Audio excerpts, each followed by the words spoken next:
Praise lord. దేవాతి దేవునికి వందనాలు.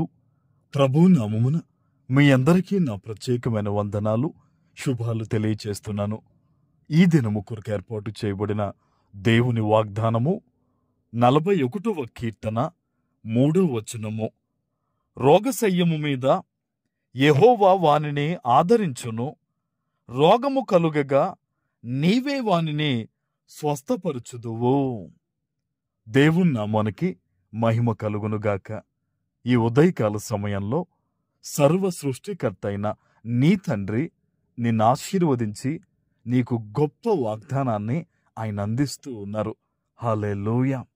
ఈరోజు నీ శరీరమును గురించి ఏ విషయములో నీవు బాధపడుతూ ఉన్నావు? నాకు పలానా ఇబ్బంది ఉంది, ఈ రోగము నన్ను ఇబ్బంది పెడుతూ ఉంది, నేను చాలా బాధల్లో ఉన్నానని కొంతమంది ఈ దినము దుఃఖిస్తూ ఉన్నారు.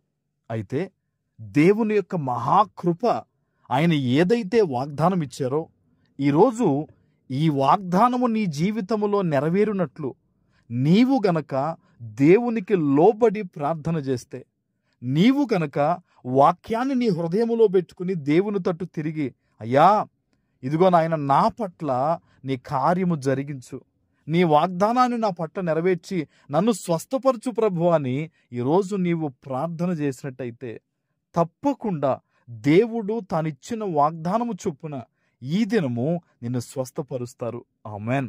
చూడండి, ఆనాడు నయమాను భయంకరమైన వ్యాధితో ఉన్నాడండి. అతని దేహము పసిపిల్ల దేహము వలె దేవుడు మార్చాడు. ఎప్పుడో తెలుసా? నయమాను దైవజనుని మాటకు లోబడినప్పుడు. ఈరోజు చాలామంది మేము దేవుని బిడ్డలను చెప్పుకునేవారు ఉన్నారు, కానీ నేటికి కూడా వారు దేవునికి లోబడని వారుగా బ్రతుకుతూ ఉన్నారు. చాలా మందిలో క్షమాగుణము లేదు, చాలా మందిలో తగ్గింపు లేదు, చాలా మందిలో ప్రేమ లేదు.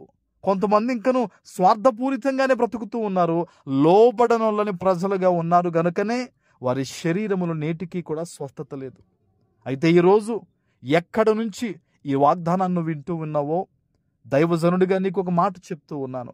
ఆనాడు నయమాను దైవజనుని మాటకు లోబడి అతడు చెప్పినట్టుగా చేసినట్టుగా ఈరోజు నీవు కూడా నీకు స్వస్థత కావాలంటే, నీకు విడుదల కావాలంటే పూర్తిగా దేవుని మాటకు లోబడు. ఎవరి మీద నీ హృదయములకి నుంచి పగ ప్రతీకారాలు ఉండకూడదు, ద్వేషం ఉండకూడదు. నువ్వు అనొచ్చు, పాస్టర్ గారు వాళ్ళు అలా ప్రవర్తిస్తున్నారు కనుక నేను ఇలా ఉన్నాననే మాట నువ్వు అనొచ్చు, కానీ ఈ రోజు నుంచి ఇంకా నీ నోటి వెంబడి ఆ మాట రాకూడదు. నువ్వు క్షమించాలి పూర్తిగా అందరినీ కూడా నువ్వు ప్రేమించాలి. నీ శత్రువుల కొరకు నువ్వు ప్రార్థించాలి.